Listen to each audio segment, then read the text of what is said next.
Hello, and thank you so much for joining the Gold Pill podcast. I'm here with my friend Amy, and our second guest is someone who I look up to, has a lot of really profound insights and information and knowledge just from multiple different places and spaces, and also just within himself. So without further ado, I will welcome Shane. Hello, Shane. Hello. Hi. How are you? I'm good. How are Good. you? Wonderful. Welcome to my podcast. Oops, which one? Wrong one. I know, right? Yeah, so you can just ask all the questions and I'll just, relax and yeah, so I first stumbled upon Shane's work, I guess it was like June of 2020, and it really triggered me, but validated a lot of things that I was kind of feeling and envisioning and just kind of sensing into and remembering. And so like instantly I was pretty much like, okay, yeah, I don't want any of this shit to be true, but I believe him for some reason. I believe that truth has a resonance and a sound and whatnot. So then over the course of, I guess, the last year or so, have gotten to know him and have been, just privileged to join his Patreon what is your Patreon link? I'll just include it in the description so that people can find you should they want to. But yeah, I've just really enjoyed getting to know him. And so I figured, could be a really good second guest, maybe help to joke around, shatter a few illusions. So Shane's written a lot of material. Oh, go ahead. I was just going to say thanks, Shane, for being here. That's really awesome that you came, and we have lots of cool stuff to talk about. Oh. No qualms. I'm sure it will be fun. we can talk about those what was it, the homosexual reptillian hybrids or something? I can't remember anymore. Yeah. They do not want to be talked about. They have telepathy and they can hear us but they're trying to turn all of the children of QAnon believers gay. So we should really all be concerned about that.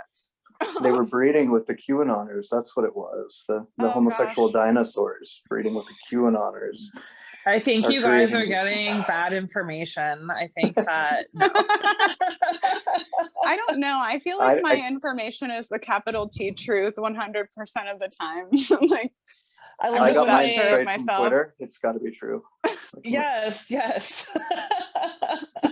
Well, that's really interesting to even talk about, because obviously truth is very important, and it's like, obviously like kind of the most important thing as far as looking at the world. But in a way, right now, what's going on with the world is the truth is really blending with like fiction in this really kind of like fantastic and maddening way, which I think sort of paves the way for things like Q. And I was just, what do you make of all of that, Shane? Well, none of this is new. What's new is we have the technology to capture it all. Right? You got to think back to like the 90s when there was VHS and cassette and maybe CDs, right? Like people didn't have phones readily available. People didn't have recording devices readily available. Right.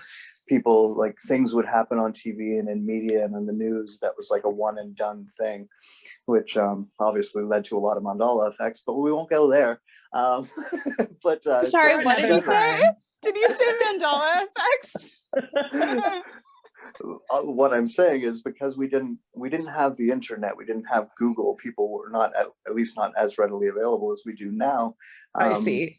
The protecting information was a lot easier than it was before, and putting on shows for the public was a lot easier than it is now. And you could get away with a lot of stuff back in the all the way through the 90s, back in the 80s, and further back in time, that you're never going to get away with now.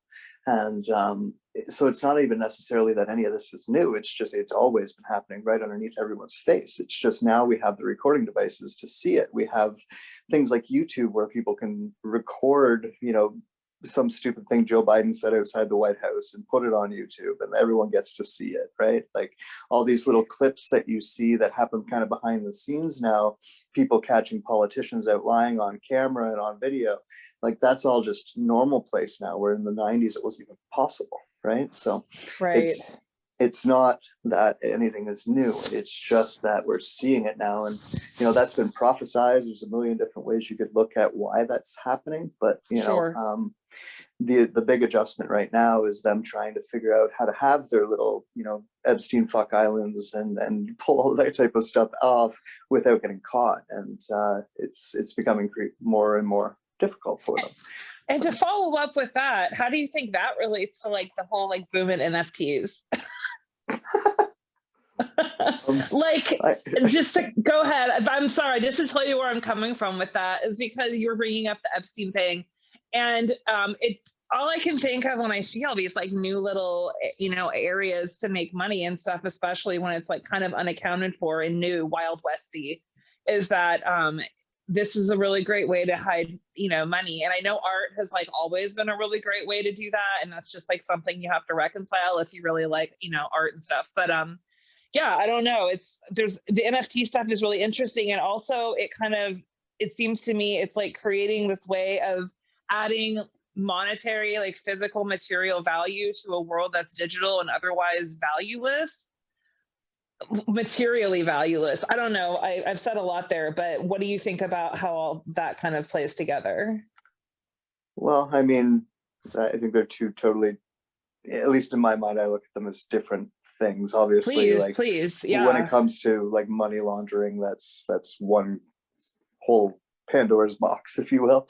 And then yes. What the NFT world and digital space all means is a completely different world. But that it kind of also plays into what I was just talking about how they've known that layer of secrecy that they've had is not going to be available. They've been planning for this change in the world because they've been creating it, right? They've been building this, the whole Build Back Better. Like they have a plan for that because it's something that they've been planning for a long time. Ooh, yes, and it all fits in together. It's like you know, it's a good way to not make people panic when you've got all the different pieces coming at a puzzle from different angles. So nobody's paying attention at the fact that like slowly this picture is coming together. All they're seeing are the individual puzzle pieces as they're being thrown at them. And they're happening so fast that they're like distorted. You can't even tell where the pieces are landing, right? Like you don't remember. When you hear news today, you don't even hear the follow-up to it because it just gets drowned in a bunch of other news, right? Absolutely. Like I remember news. The day that like the trial for Jizzstain Maxhell ended, and like telling people that they were like, it did. Like I thought that was still going on. It's like, well, yeah, because you can't tell because there's just too much information. So that's it. It's like we have this picture and it's in puzzle form, and there's all these pieces that have been being created for, you know, a very, very long time that are now being thrown at us in such a rapid fire style, and falling before we can even see where they've landed. And it won't be until we take a step back from this a little while from now that we see the big picture of how it all worked. But, you know, it's all out there. And they don't have to try and hide it because they just know that in order for society to continue, it's going to have to follow this new structure. There's just no other way. And this digital space is a big part of that. It's obviously right. You know, I think the plan for a long time, if you look at a bunch of different agendas that have come out over the years, has been, you know, humans bad, got to get them off the planet, humans destroying planet, humans bad, right? So one way to do that without like, you know, Georgia Guidestone killing us all off is to start stacking us, start putting us in smart cities, start putting us in digital spaces, start getting us more and more used to things like social distancing, things like lockdowns, things like staying at home, things like going into virtual land as opposed to doing things in real land, things like purchasing digital vacations as opposed to real vacations, like Total Recall style, it will probably come along where you just get the memory of your vacation implanted into your brain. But for now, it's like you can go do it in VR, right? Like you can go visit like Cairo in VR, and people can charge you money for that, and that's a vacation now. And so we're going to get more and more used to that until it's the point where we don't remember what reality really was, especially kids who are being born right now and like growing up right now. They got no idea, right? It's like we just went through this whole boom of that when we're like joking with our kids about what a CD was, because they're like, but I know MP3s, right? But now it's like a whole other thing. Now, what's an MP3? Well, nobody says that ever anymore, right? Like, it's like, and and now we're talking about NFTs, and we're talking about like XRPs, and we're talking about like all these other things. So it's just this evolution, and it's been happening so fast that nobody's stopped to question, well, first of all, why, and to what it all means.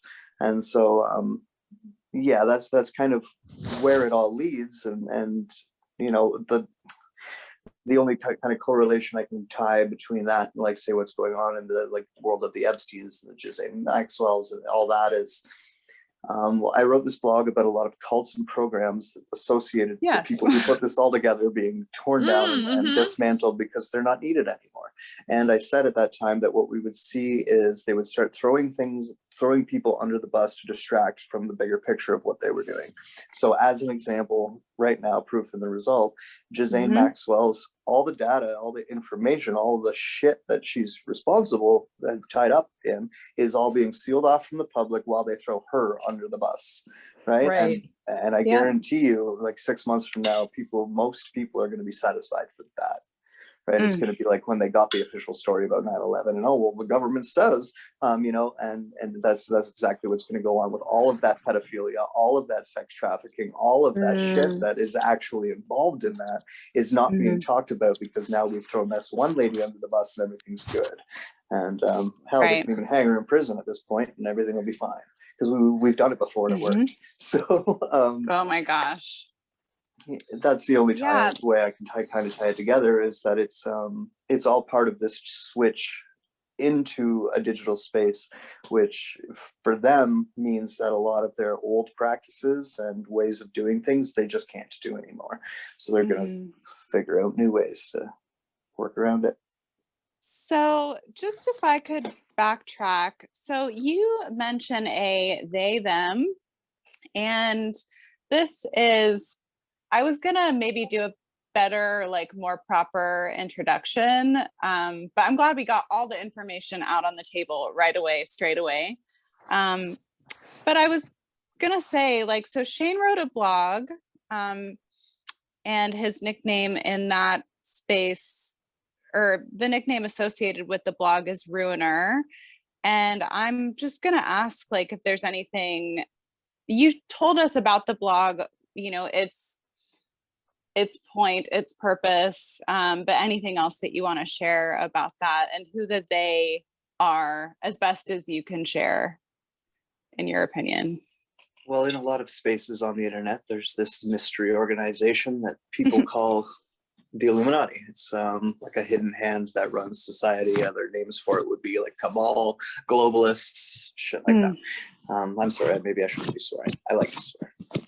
Swear away. Don't you fucking swear on this podcast. No, so basically what this is an organization which I kind of jokingly call the Umbrella Corporation now, based on the Resident Evil series, because they've kind of moved away, like I said, from the culty part, like the more occultish, esoteric world, if you will, into something that's a lot more technocratic, a lot more in line with the transhumanism that's coming along. And so, you know, the idea of it being more of a corporation than a esoteric order is kind of why I'm appropriating the term Umbrella Corporation for what people have always referred to as the Illuminati. And so you know, the Illuminati has never been its name. It's never been called that. They don't call themselves Illuminati members. There's not even like a real membership per se in that way. It's just that there are a bunch of different cults and programs and things, aspects of the CIA, aspects of the FBI, aspects of the MK M6, whatever organization you want to name, all the way through the churches, all the way through the education system, all the way through the medical community like pharma, all the way through the media, all the way through all of the governments in all of the places in all of the planet. And these people are orchestrated and informed and educated and put into action by a group that you will never know their names. They're not going to have Wikipedia pages. They're not going to be public figures that have been basically pulling the strings from behind the scenes for, let's just say, thousands of years. Gotcha. Most relevantly over the last 200 to 400 years. And this has caused, a very dramatic and sharp change in the way human beings have interacted with the planet, interacted with each other, and the way civilizations have risen and fallen over time. It's almost like they have a sandbox, and they kind of build things and then tear them down just so they can build them back better. There you go. God. Right.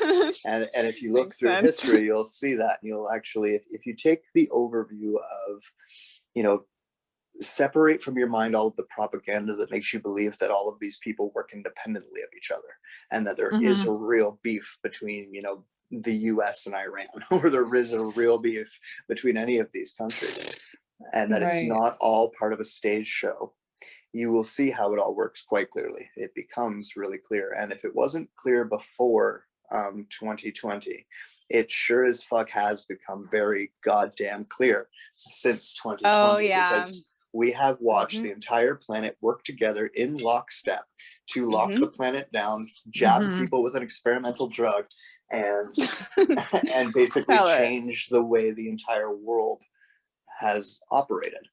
And they're normalizing things that are not normal, are not nature-based, are not anything like what we want, or what we have consented to, or what democracy stands for, or any of the above.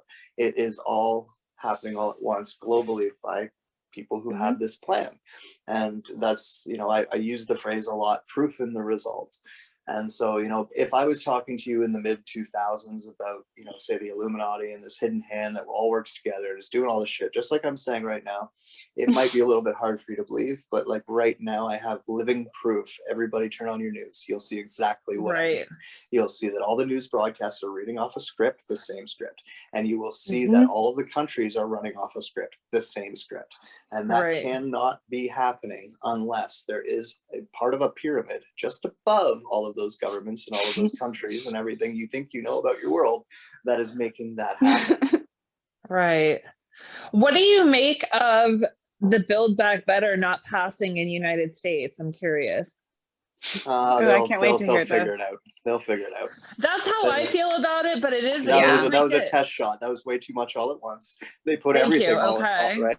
They really they did the same thing through with the everything. Patriot Act, right? The same thing happened with the Patriot Act. And don't downplay their hands to make something happen that will make that thing go through, just like the Patriot Act did. So sure.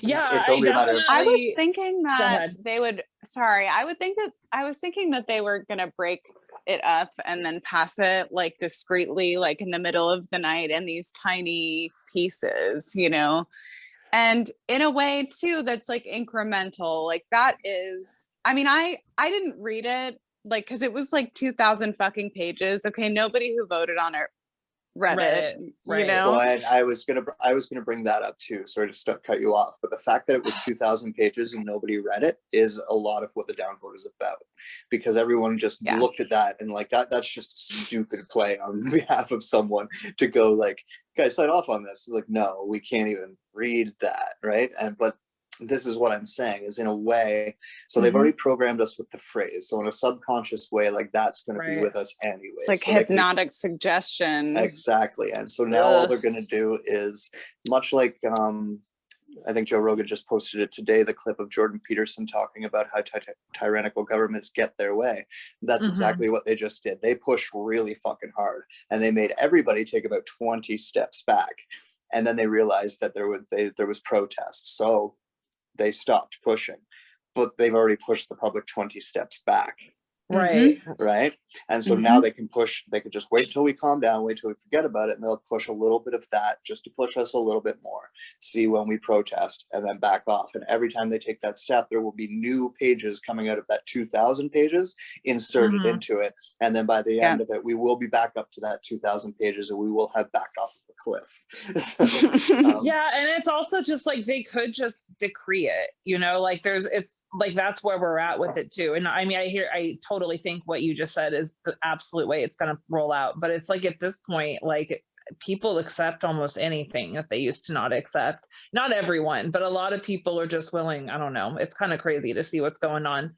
Yeah. Anyways, very good point, Shane. Very good point. And I do not look forward to that passing in the future, incrementally or wholly. But I do have a feeling that it's going to be an interesting go. What, Mare? What is Wizard's rule number 1? No, I'm just kidding. But yeah, it's just that, I don't know. I mean, I'm observing in my own micro how much maybe reading comprehension has gone down. Like, I work on an app where that's kind of important. And I'm having a lot of like, just people not recognizing certain words like within that space. So I have another question for you, Shane, is like, how do you think that like some of the frequencies that are being emitted from, you know, various devices or whatever, like various meters or what have you, is like contributing to just maybe people not being as sharp as they once were, or like maybe people being in like somewhat of a fear response, so they're unable to like properly communicate? Like, what, because we all have psychology backgrounds, and so I guess I'm just wondering, like, what have you been noticing in your world? Well, I mean, I think that it's having a different effect on children than it's having on adults, first of all.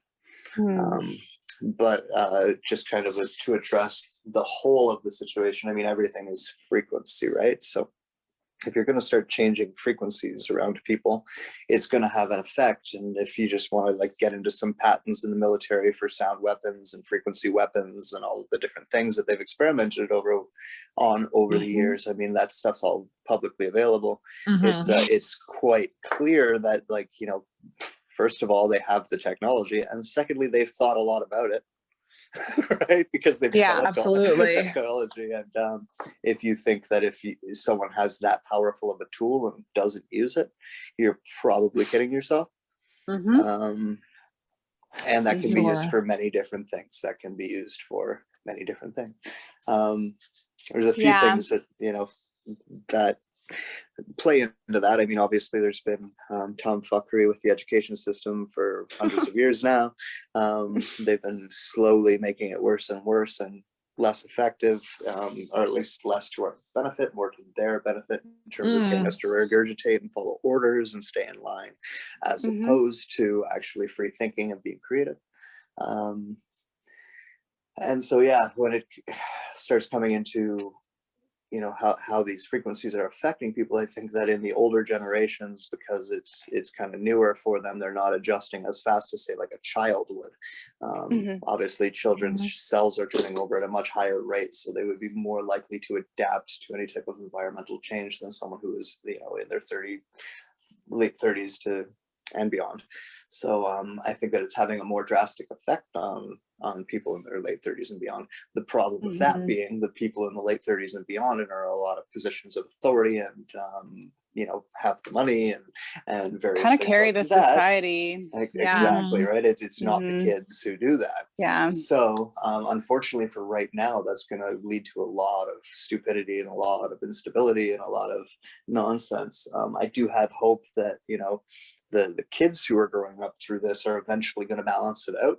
But I still think we're going to go through one hell of a shit show in order to get that far. Dude, fucking right. I see it on the horizon. I mean, it's pretty clear to anybody who like has any kind of grasp on, anything. But so why do you think some people are like more immune to like educational brainwashing, like you said? Because obviously they're pouring on a new layer of that right now in schools and stuff like that. And like, I mean, look at us, we're having a conversation, we're still rebellious, we're still kicking it, you know, like, so just wondering like what brings immunity to that in your opinion? I think we can still separate age groups from that, like people who have been through the system at this point in time and didn't get really indoctrinated by that. Like there's only a certain amount of us who can be hypnotized. There's only a certain amount of us that are going to be fooled by a magician or by any trick, right? So I think that's kind of the main factor. And then like I can't think of any kids in school today that I know who actually think that system is good in any sort of way, right? Like they are, right. They're all seeing through it. They're like I've talked to many kids since like the lockdown started who have just been like yeah, like in a way, like being able to learn at my own pace and being able to teach myself just makes a lot more fucking sense than sitting in a classroom waiting for my peers to catch up with me, if that happens to be the case, or you know, not having that kind of one-on-one interaction, which you know, to kind of champion technology a little bit. Technology does allow us to create for kids.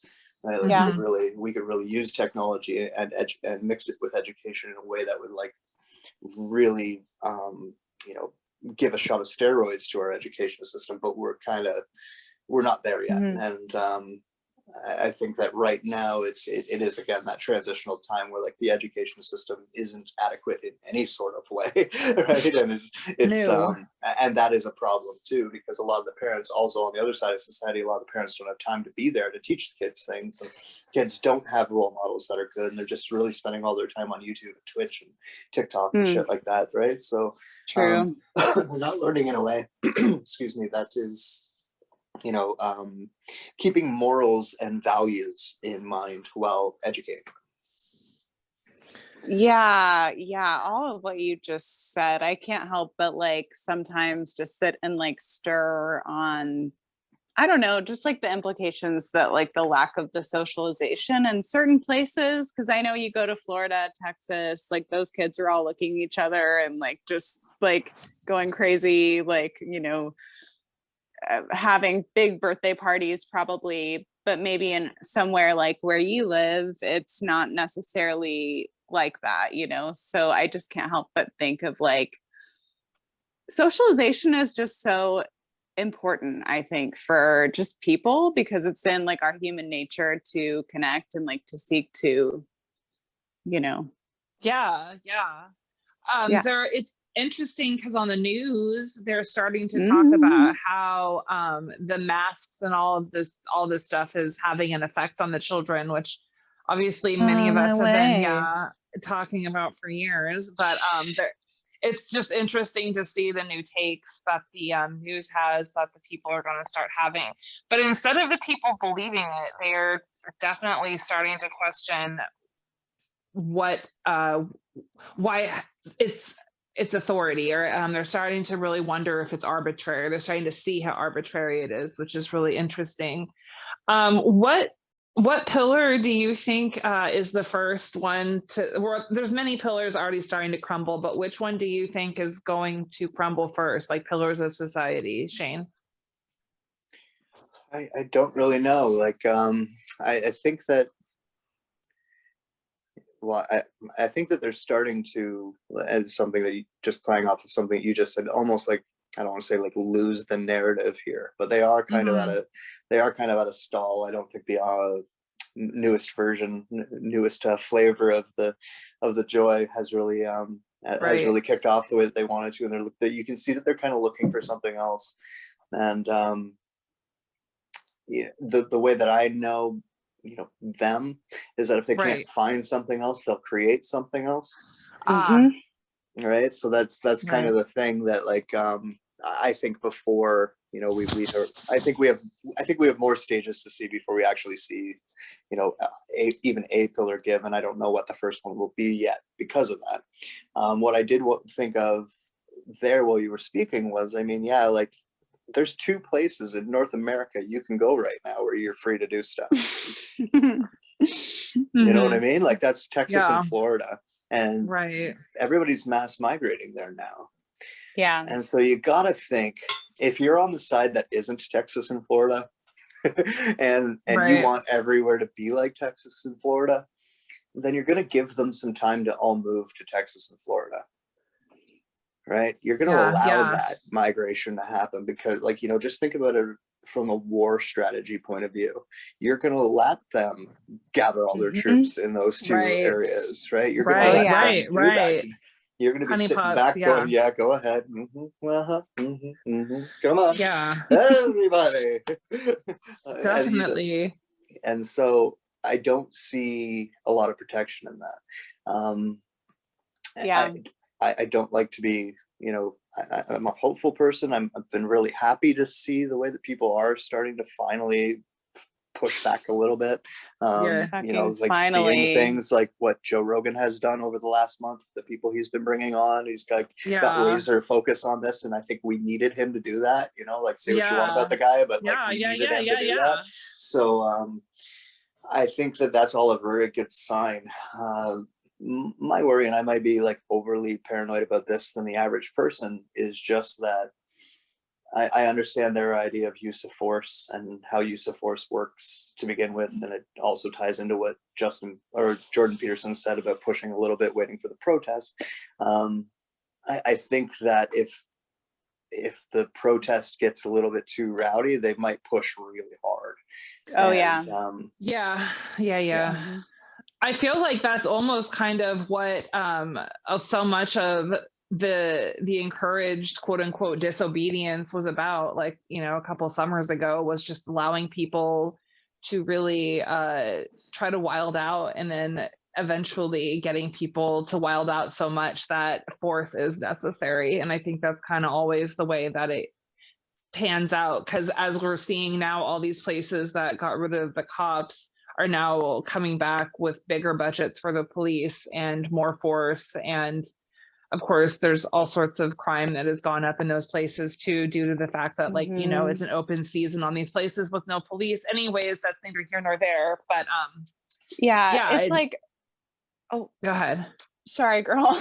No, it's please. Just, you made me think of that typical just Hegelian dialectic scenario where, like, you know, oh, we'll just defund the police in all of these areas, and then crime shoots through the roof or whatever. And like, y'all know that I do not like cops. Like, I very much am like open about that. But at the same time, you know, like, crime shoots up in an area, and then suddenly we're dealing with RoboCop, and also, like, you know, maybe AI predictive policing that just kind of comes down out of nowhere, to where, like, you could have a precognition of committing a crime and, like, you know, be a little bit more monitored as a result of that. And, like, I don't know, it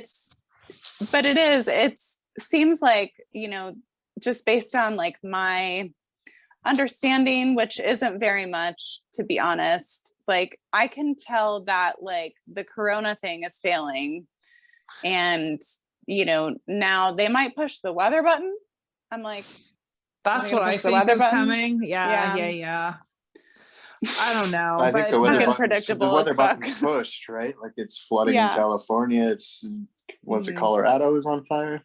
In Kentucky, there was almost a tornado that supposedly ran through, like, right by where I'm at. But that tornado that just went through and, like, killed all those Amazon employees. I can't even remember where that was. But I was looking at pictures of that thing, and, like, I've seen, like, I used to live in a small city called Barrie, and I think it was 1986. We had a tornado run through, and I saw it. Like, I was there. It tore the roof off of my house, and it was massive. Holy shit. I saw it, and you know, looking at, I've seen other ones. I've been, like, fascinated by tornadoes pretty much since then. I mean, you see something that, like, that big and that powerful, that young, you kind of get interested in it, right? So, right. There was just something completely unnatural about that tornado. The fact that it came through in the middle of the night is fucking terrifying. Yeah. Right. Like, there's another storm watch tonight in oh my gosh, in Georgia, which is sort of interesting. I guess they have some coastal activity there, but still, there's all these storm watches. Yeah, the weather is out of control.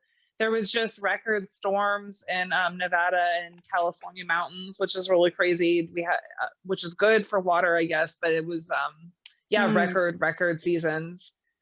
You know, So we just had the same thing all year in Canada, right? I actually just did a podcast with a friend of mine who lives in the area that was on fire, and he was talking about how it was like the sky was raining fire, because like everything was totally. you know, and then right after that, and then this is what nature does: water, flooding, right? yeah, that's And what the same happens here. thing, like when people are talking about like climate change and global warming, I think it's hilarious. Let's have that conversation. They kept pushing our idea to warming, because what happens if the planet gets too warm? We've seen it how many times in geological history? A snap freeze, an ice age. That's what happens. So our threat here isn't that places are going to get too hot. Our threat is that things are going to get suddenly way too cold. And in case you guys haven't noticed, human beings can't deal with cold. We can get away from the hot. We can find ways to get around that. And our bodies actually tend to adjust to it rather quickly. But when it comes to cold, not so much. We tend to die in that. And we just fall asleep and go to forever sleep. Yeah. What if we are somehow inoculated with, like, did you guys hear that? Okay. No. Whatever. What if we're somehow inoculated with -70-degree type of technology? You know, maybe that would help us to sustain in the cold a little bit better if something about our genetics were changed.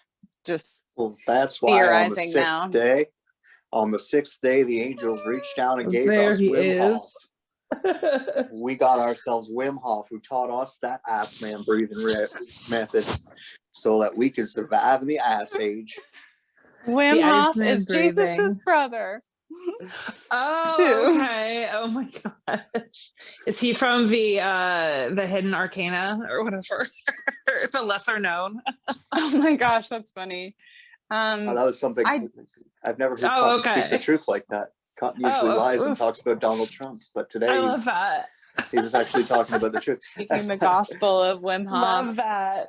But I was just using the opportunity to make the joke and also point people to that idea, is that like there are things that we can do to learn how to mitigate our environment better and adapt to our environment that we used to do as practices back when we lived as natural animals on this planet. But now that ever since we started removing ourselves from nature, we lost all those abilities. So it's a good thing to keep in mind, considering they're talking about climate change, and eventually that's going to get somewhat out of control, and like there's going to be things that we're all going to have to learn how to deal with that are different. Yeah, and it's better to be prepared. Yeah, definitely, absolutely. And so I have a question. So my question is, what do you do on a daily basis as someone who knows everything that you know to kind of keep yourself like maybe grounded isn't the right word, lifted, in a good space, not wanting to, maybe not wanting to paint it all argue black with other. Yeah, right. Exactly. What keeps you regular?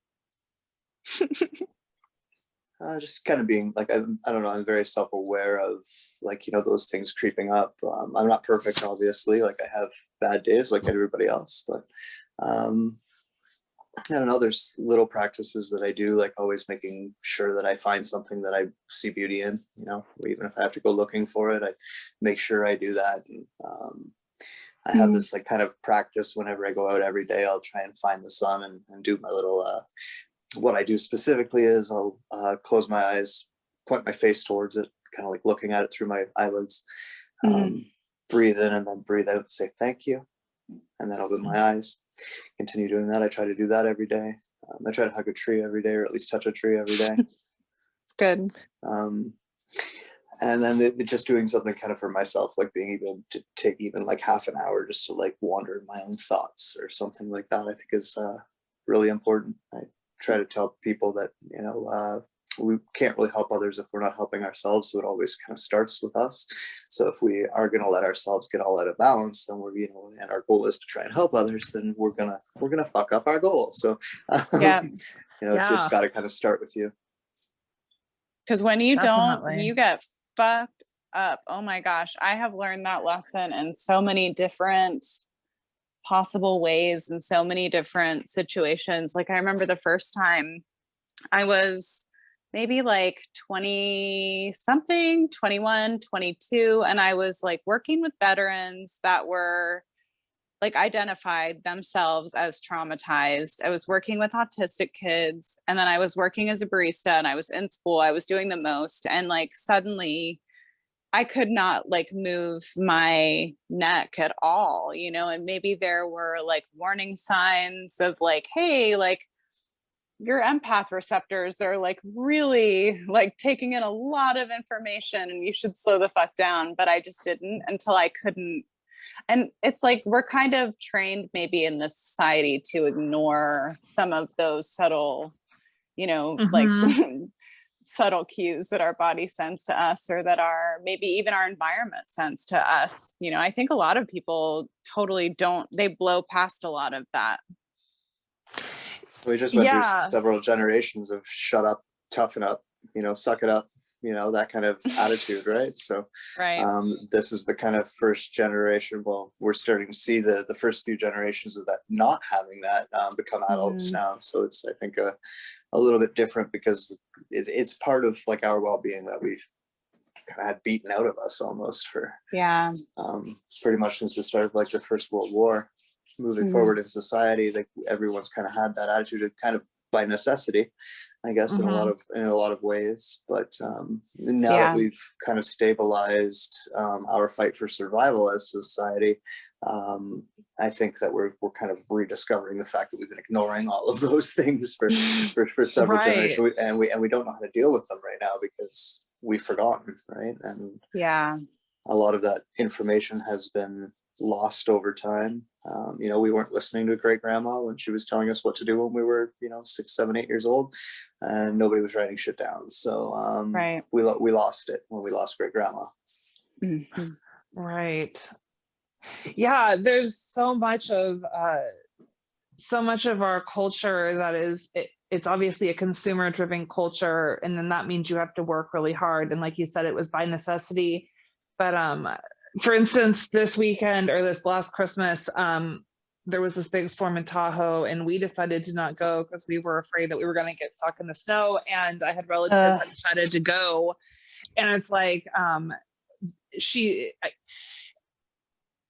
it's just different where she's really brave and I'm not as brave about that kind of stuff. But the idea of forging through the snow just to get there out of obligation. And I can't even see myself like contemplating with these things. And I just started realizing how much people do things that they don't read the signals of like, yeah, don't come for the next 5 days. Oh, there's lots of accidents. She's just telling us about things that she saw on the road the whole time, like huge red flags. And she just keeps going. And I'm like, oh my gosh, I would have never done this, just simply because everything would have been pointing me in a direction of home, all the signals. But yeah, I think we do really get conditioned to turn off all of our warning signs, or if they're not turned off, we get conditioned to ignore them.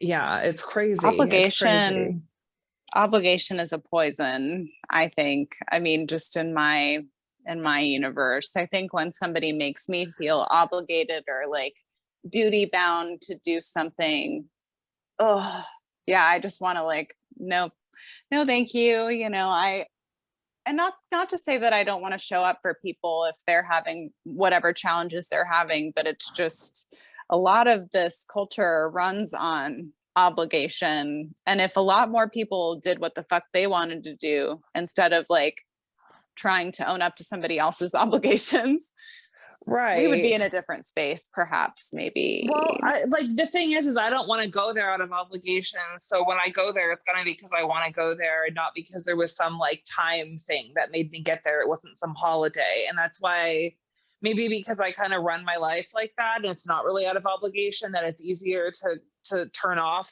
the sense of obligation that you would feel, because I'm kind of doing things authentically for most of my like interactions with people.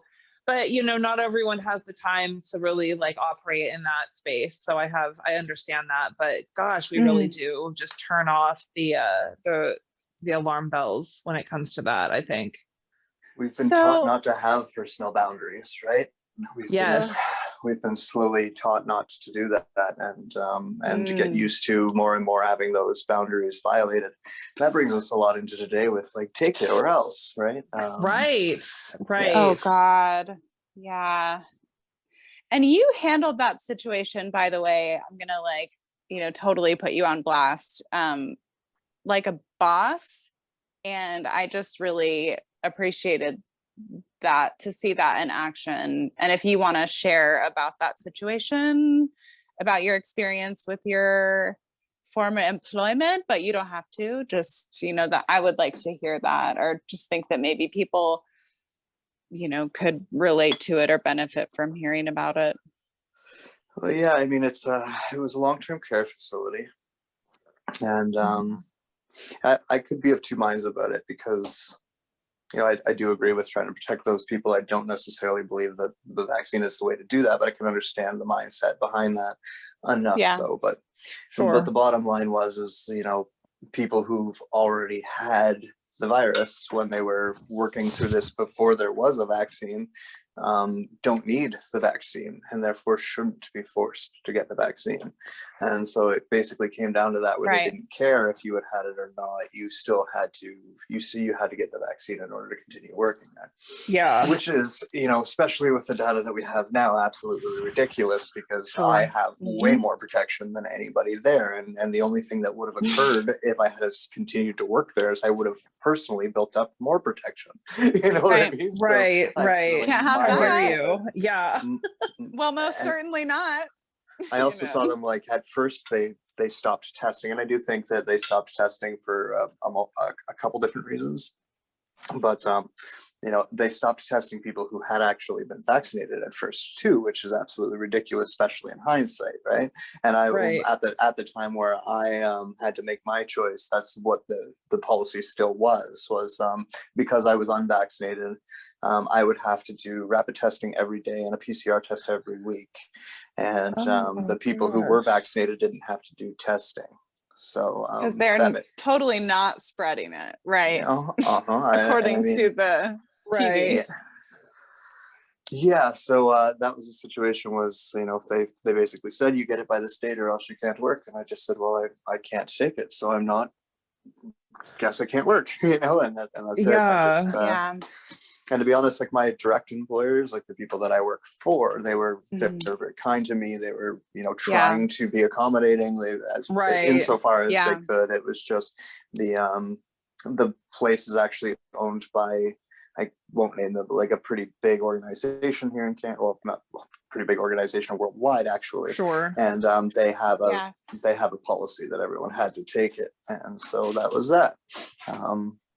Apparently they've even been, I saw it on Rebel News, I guess it was, that they've actually been, like, the organization that I actually work for, that owns the company or the place that I work for, is actually going through like a legal battle because this isn't allowed, and especially because they do have ties with religion and aren't allowing religious exemptions either. And so what's odd about it all is I still haven't got a termination letter. So technically I'm still employed. I'm just not allowed to work, right? That's right. Because I don't know if you have an unemployment type system in Canada, but well, then that's just it. We do have a very generous one, and I cannot apply for that in any way, shape, or form because of that. And the other thing is, like, I even looked into, if I get another job now at this point, let's say I can find somewhere that'll hire me without being double stuffed.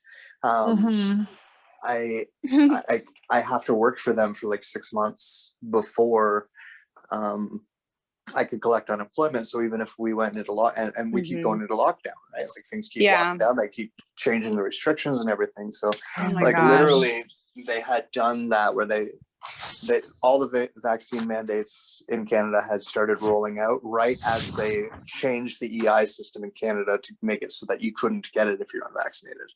Oh my gosh. Right. And you're only allowed to apply for it if there's a lockdown. And then they had put that in stipulation before there was lockdowns, of course. So they knew there was going to be lockdowns, or at least they anticipated there was going. Right. But yeah, once again, if you're not working because you're not vaccinated, then you're not eligible for insurance. Yeah. Right. It's just, Yeah, it's just insane. And I like every day, it's like I need to make like a puppet of like Trudeau and like start like, like I'm obviously joking and definitely not implicating doing any type of wizardry on Justin Trudeau, but it's You so would egregious understand the what's going on impulse, there. yes. Like, and I don't think that a lot of people, maybe in California, but not as much in North Carolina, I don't think people get like what exactly is like on our doorstep also. So I think it's important like for maybe just people to be exposed to the fact that it's crazy over there, and because nobody's paying attention to it. Everybody is watching the fucking clown show ridiculousness that is America. Absolutely. And like kind of ignoring the fact that, I mean, I have a friend who lives in BC, I think it is, who can't take the train. Like, I mean, can you take the train, Shane? No, you're not. Well, we have, like, Toronto has a kind of train for its like GTA, like the general Toronto area. I can still technically take that, but like Via Rail, which is the company that would take you like province to province or like any significant distance in Canada, you can't take unless you're double stuffed. That's insane. And maybe also like triple stuffed at some point. I think Israel is like Well, that's officially coming. Like our news right. actually just said, like for the long-term care, which what I was doing, they said that the third is mandatory now, and they're saying a fourth possibly by the 28th of January. Well, what's so interesting is like there are countries over in Europe that have already like approved up to like 7, right? Or maybe it's Australia. Either way. And then there's places where they've already said 4. And then now you see Israel talking about how they're doing the studies, quote unquote, to see if 4 is safe. And it's just so clearly it's out in the open that this is experimental at this point, because Israel is talking about it in experimental terms. But it's interesting to see how the countries are still aligned in the idea that the stuffing, I like that, is a good idea, but they're not necessarily in aligned with the terms of it. And it's just interesting. These little like cracks in the system are always interesting to see what develops. Well, I see news out of the States still where there's like some, publications that'll talk about like anything questioning, the vaccine, the narrative, COVID, blah, blah, blah, blah. But in Canada, there's like 0 of that. In fact, like That's everything crazy. that they're trying to put bills through the internet so that we can't even talk about it on the internet. Oh God. Or sorry, they're trying to put bills through the House of Commons here in Canada, or the government here in Canada, so that we can't talk about those things on the internet. That anything that is like considered misinformation under their eyes will also be classified as hate speech, and great, and dangerous to society. We will become criminalized for that. So eat the bugs, bigot. And I'm quite sure that like any of this, like what we're seeing in Australia, what we're seeing here is really just a trial run for what they want to do there. Absolutely. Yeah. Absolutely. So, and like, I will say, go ahead. Oh, just 2022, obviously, like the US has a Pluto return, which I've been like running my yap trap about here, there, and everywhere. Like, and ooh, girl. 2023 also looks kind of like, at least for the US, kind of police state, sort of totalitarian to me, just based on like what I've seen. So that does not surprise me at all. And nothing surprises me. Yay. Yes, my mantra has become hold on to your butts, because that seems to be what's up, is just kind of hold on while you can and take it in, because you never know what's going to be here tomorrow. And, just try to enjoy what you can right now, but plan for the future, whatever it may hold. Ding. So y'all see, I've been driving my car. I've been driving here, driving there, driving every which way, because I'm like, who knows, right? I mean, right. I have fuel stored, because I'm a little bit, okay, like we talked about in the last podcast with Aaron, how I'm a little bit details and I'm a little bit crazy, blah, blah, blah, and so I have fuel stored and I fucking rotate that shit, and I have, but still, it's like, I mean, that's one of my favorite parts of my day is like when I go out here and drive like around in the mountains, and like, so I've got my fuel stored for when I want to do that. But Yeah. you know, I think transportation, you know, and you know, it's just like we know, you know, all we can do is just meme it and laugh about it. And also like okay, this is a good question for Shane, maybe to kind of like close this out. Shane,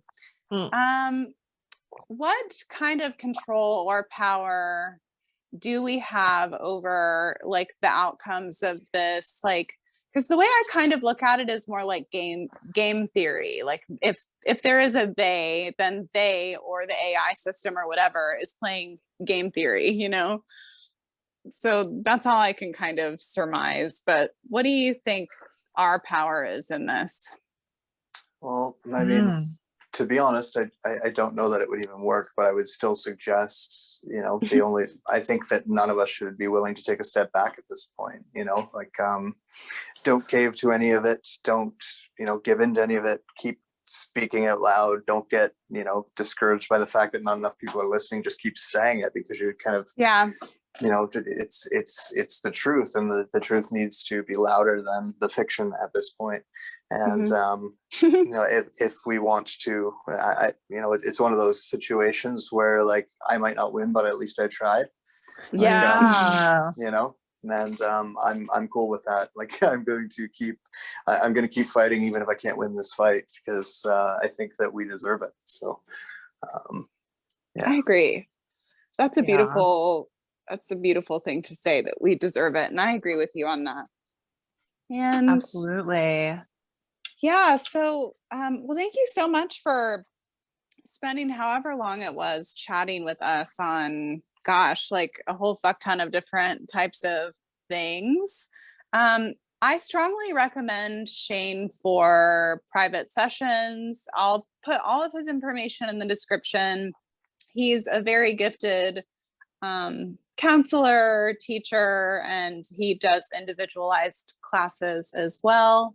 So Shane, thank you so much for joining us. Shane. You are very welcome. It was fun.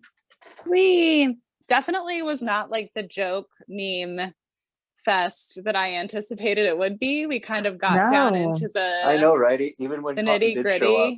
Even when Cotton did show up, he said something of value instead of just being an a-hole, right?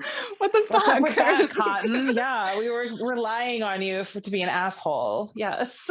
And maybe, you know, at some point there can be another more memorific chat. But yeah, you guys have a lovely evening, and thanks for listening. Bye. Bye.